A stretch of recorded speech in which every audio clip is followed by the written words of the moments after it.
Now it's time for Lefties losing it. And don't we have a treat coming up for you? The lunacy at Pete Hegseth's confirmation hearing. You won't want to miss the incoherent meltdowns. But first to this lefty who is reinventing the gender wheel, claiming the sex of a baby on an ultrasound can't possibly be right.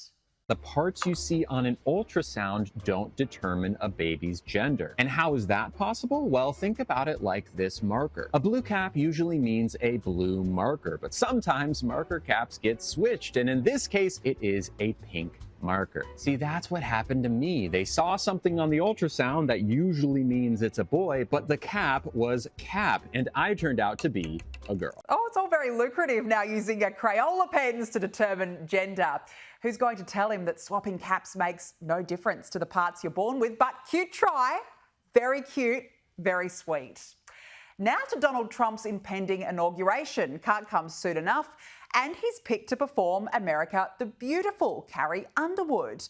And the news has truly shattered and destroyed the has-been hyenas over at The View. In fact, it's yet another hard knock for them. I wouldn't do it, even though I can't sing. You would not sing? No, I would not. I would not normalize him. And she says, I love our country. How do you love your country and support and normalize somebody who was a convicted felon who really wants to destroy the country, in my opinion? I don't understand how you say you love your country at the same time as you normalize this convicted felon, which I can say now every day. And have we heard from Sunny Austin yet? A smiley, true delight of a woman. I agree with you, Joy. I can't sing a lick, but I certainly, and I have not been asked, but if I were asked, it would be a hard no. Well, thank goodness we clarified that one. We were losing sleep. We wanted to know the answer to that, and no doubt Sunny's announcement would come as to a shock to Donald Trump himself. And it's not just The View. This is the worst day of the feminist cult's lives. Carrie Underwood is gonna perform at Trump's inauguration.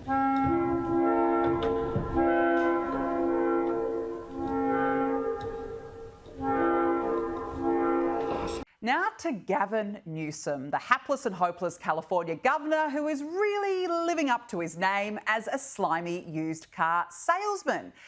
Can someone please explain the shoulder shimmy?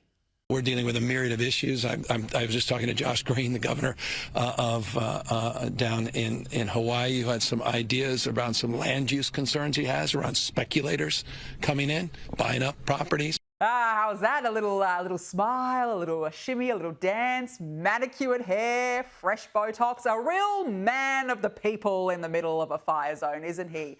And here he is again, showing just how personable he is. My humble position, and it's not just being naively optimistic, that only reinforces the imperative moving quickly, doing in the spirit of collaboration and cooperation. He's overstimulated, perhaps taking California dreaming way too far.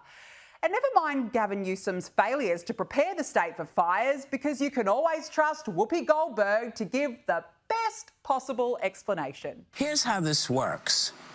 There was a fire catastrophe in California. Had to do with winds. You know how they're always saying, oh, the wind. It actually does. The winds move things and sparks move things.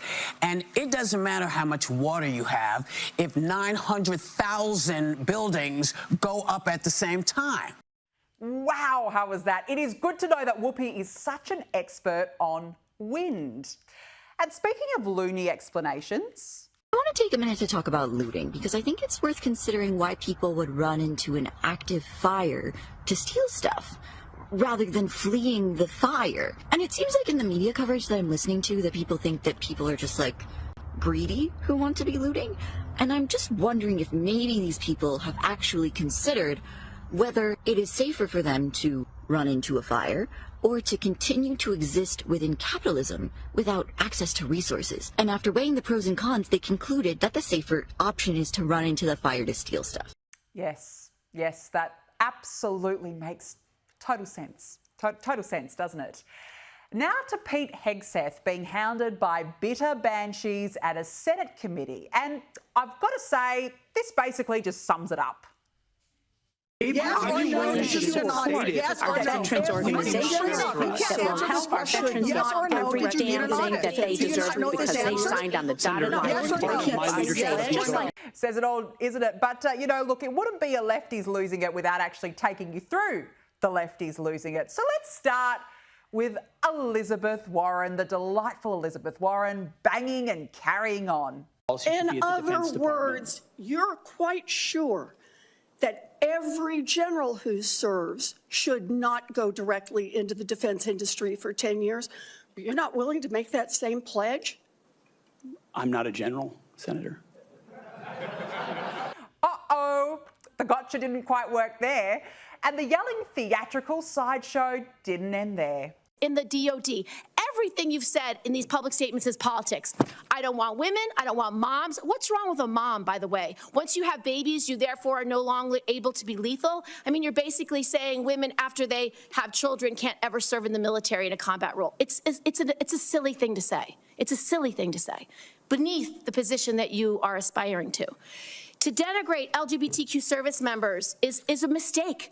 If you are a sharpshooter, you're as lethal regardless of what your gender identity is, regardless of who you love. And it just doesn't end there. It didn't end there because cue what appeared to be a drunk and incoherent Mazie Hirono from Hawaii. Would you use our military to take over Greenland or an ally of Denmark? Senator, one of the things that President Trump is so good at is never strategically tipping his hand. And so I would never in this public forum give one way or another direct what orders the president would give me in any context. That sounds to me that you would contemplate carrying out such an order to basically invade Greenland and take over the Panama Canal. Yes, they really brought the big ones out from Hawaii for this one, didn't they? And then the Democrats' tragic attempt at a gotcha moment backfired yet again.